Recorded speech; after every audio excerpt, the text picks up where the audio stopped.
کے بعد اپنے دونوں ہاتھوں کو اس پر مارتا ہے، مٹی کے اوپر، ٹھیک ہے، مٹی کے اوپر، پتھر کے اوپر وہ مارتا ہے، اور ظاہر ہے یہ طریقہ بھی قرآن مجید ہی سے لیا گیا ہے کہ فَإِن لَمْ تَجِدُوا مَاءً، تمہارے ذمہ وضو ہو یا تیمم ہو اور پانی میسر نہ آئے تو فَتَيَمَّمُوا صَعِيدًا، تو سعید کے مفہوم میں بھی لغوی اعتبار سے اختلاف ہے۔ بعض کا کہنا ہے کہ سعید سے مراد جو ہے وہ روئی زمین ہے۔ صحیح، روئی زمین اگر ہو سعید کا معنی تو اس کا مطلب ہے کہ پتھر پہ بھی کر سکتے ہیں، ریت پہ بھی کر سکتے ہیں، عام مٹی پر بھی کر سکتے ہیں، سب روئی زمین کے سطح زمین جو جس پہ سادے کارج بولا جاتا ہے، ٹھیک ہے۔ اور بعض کا کہنا ہے کہ نہیں، سعید کا مطلب خالص مٹی ہے، خاک مٹی، جی خاک مٹی ہے، تو اگر وہ سعید کا مطلب خالص مٹی ہو تو مٹی کے اوپر ہاتھ مارے گا، ٹھیک ہے، اور اگر سعید کا مطلب یہ پھر ہر شخص کی اپنی تحقیق ہے۔ ظاہراً اکثر فقہا کا خیال ہے کہ سعید سے مراد خالص مٹی نہیں ہے، پتھر پر بھی تیمم ہو سکتا ہے، صحیح، پتھر کے اوپر، مٹی کے اوپر، یا جس جگہ معمولی گرد و غبار ہو اس کے اوپر انسان، جی ریت ہو یا مٹی ہو، جی اس کے اوپر آدمی ہاتھ مارتا ہے، اور ہاتھ مارنے کے بعد پھر اس کا یہ مطلب نہیں ہے کہ مٹی مل لے اپنے چہرے کے اوپر، نہیں، اللہ کبھی یہ نہیں چاہتا ہے کہ وہ اب خاک آلود ہو، ہاں اس کو جھاڑیں، ماریں، ظاہر ہے جب آپ زمین پر ماریں گے، مٹی کے اوپر ہاتھ ماریں گے تو یہ مٹی آپ کا ہاتھ کو لگ جائے گی۔ جی آپ مارنے کا بار بار لفظ بول رہے ہیں، دھرنے کا نہیں آپ کہہ رہے، ہاں وہ یہ تھوڑا سا کیا جی وہ کیفیت ہو جو ہے نا وہ مارنے کا، تھوڑا سا جو ہے نا وہ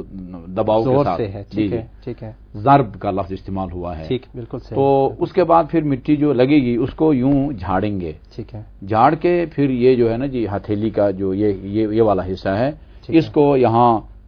بال اگنے کی جگہ آپ ہتھیلی کو رکھیں گے، اور رکھ کے اس کو نیچے کی طرف وہ کھینچیں گے، اور یوں تقریباً ناک کے سرے تک جو ہے نا وہ اس کو آپ نے لانا ہے، ٹھیک ہے۔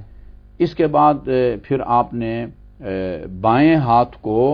یہاں رکھنا ہے اس جوڑ کے اوپر، ٹھیک ہے، اور انگوٹھی وغیرہ آپ نے پہنی ہوئی ہو یا چھلا وغیرہ اس کو اتار کے صحیح، یہ بائیں ہاتھ کی ہتھیلی کو دائیں ہاتھ کے پشت پر یہ کلائی کی جوڑ سے انگلی کے سرے تک یوں آپ پھیریں گے، اس کے بعد پھر دائیں ہاتھ کو بالکل اسی جگہ، صحیح، یہ ہاتھ کا اور کلائی کا جو جوڑ ہے اس سے لے کر آگے انگلیوں کے یہ پوری ہتھیلی کو پانچوں انگلیوں کے اوپر آگے سرے تک آپ نے ہاتھ میں پھیرنا ہے، بالکل صحیح۔ یہ آپ کا تیمم کا طریقہ، ٹھیک ہے، پتہ چل گیا اب ہمیں کہ اعضائے تیمم اور ہیں، اعضائے وضو اور ہیں۔ وضو میں اچھا یہ بعض لوگوں کو غلط فہمی ہوتی ہے کہ وہ سمجھتے ہیں کہ شاید تیمم کا مطلب مٹی سے وضو ہے، تیمم کا مطلب مٹی سے وضو نہیں ہے، بلکہ تیمم کا مطلب ہاتھ آپ نے مارنا ہے اور اس کو بھی جھاڑ کے صرف مخصوص جگہ ہیں کہ جہاں پر آپ نے ایک مخصوص طریقے سے ہاتھ کو پھیرنا ہے، وہ اعضائے تیمم ہے۔ بلکہ اعضائے تیمم وہاں اگر کوئی زخم ہے اور جس کی وجہ سے ہم معمول کا وضو نہیں کر سکتے، وہاں حکم یہ ہے کہ وہ وضو جبیرہ بھی کرے اور پھر وہ تیمم بھی کرے وضو کی نیت سے۔ بالکل صحیح، جی اچھا اب میرے حال میں نوبت آتی ہے کہ آپ موارد تیمم کو بھی بیان فرما دیجیے گا۔ ایک مورد اور مقام کی طرف تو خود اللہ تعالیٰ نے اپنے کلام پاک میں ارشاد فرمایا ہے کہ اگر تمہارے ذمے غسل ہو یا وضو ہو اور اس کے لیے غسل اور وضو کے لیے تمہیں پانی نہ مل سکے تو وہاں تیمم کی نوبت آتی ہے، لم تجدوا ماء ہے۔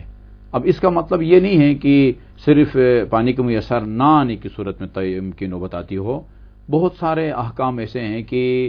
قرآن میں اختصار ہے، اجمال ہے، سنت میں اس کی مزید صورتیں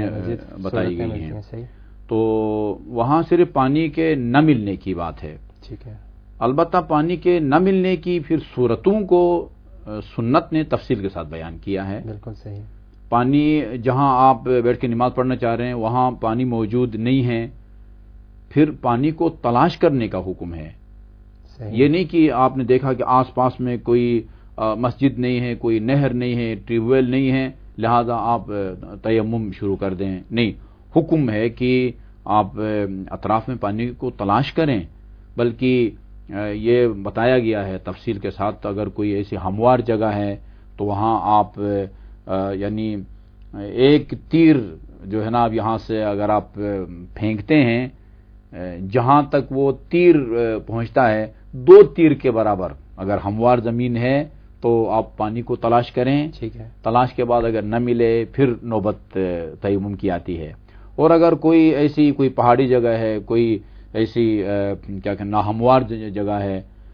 تو وہاں 1 تیر کے برابر، یعنی آپ یہاں سے اگر 1 تیر پھینکتے ہیں تو جہاں تک وہ تیر جاتا ہے وہاں تک چاروں طرف، صرف اس طرف نہیں جس طرف آپ نے تیر اندازی کی ہے، چاروں طرف 1 تیر کے برابر آپ پانی کی تلاش میں جائیں گے اگر وہ جگہ ناہموار ہے. اور اگر بالکل بیابان ہے، صحرا ہے، ہموار ہے تو 2 تیر کے برابر آپ پانی تلاش کریں گے. تلاش کے بعد اگر مایوسی ہو پھر تیمم کی نوبت آتی ہے. یہ پانی نہ ملے یا پانی،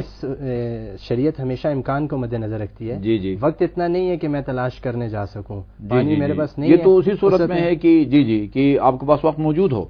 لیکن اگر وقت موجود نہیں ہے آپ کے پاس، ہموار جگہ ہے اور اتنی دور تک میں نہیں جا سکتا 2 تیر کے برابر، پانی بھی نہیں ہے اور تلاش کا وقت بھی نہیں ہے، تلاش کا وقت بھی نہیں ہے، تو پھر جو ہے وہ ولم تجدوا بغیر تلاش کے، جی اس عمرے میں آئے گا. ٹھیک ہے، بالکل صحیح ہے. اچھا جی، اسی طرح پانی ایک تو تلاش کے بعد مل نہیں رہا، دوسری وہ لم تجدوا یا پانی کے نہ ملنے کی ایک صورت یہ بن سکتی ہے کہ پانی ہے، ٹھیک ہے، لیکن وہ قیمتاً بکتا ہے. صحیح. میں قوت خرید میرے پاس نہیں ہے، ٹھیک ہے، تو اس صورت میں بھی پانی کی میسر نہ آنے کی نوبت آتی ہے کہ وہ پانی نہیں مل رہا، لہذا مجھے تیمم کر لینا چاہیے. صحیح. تو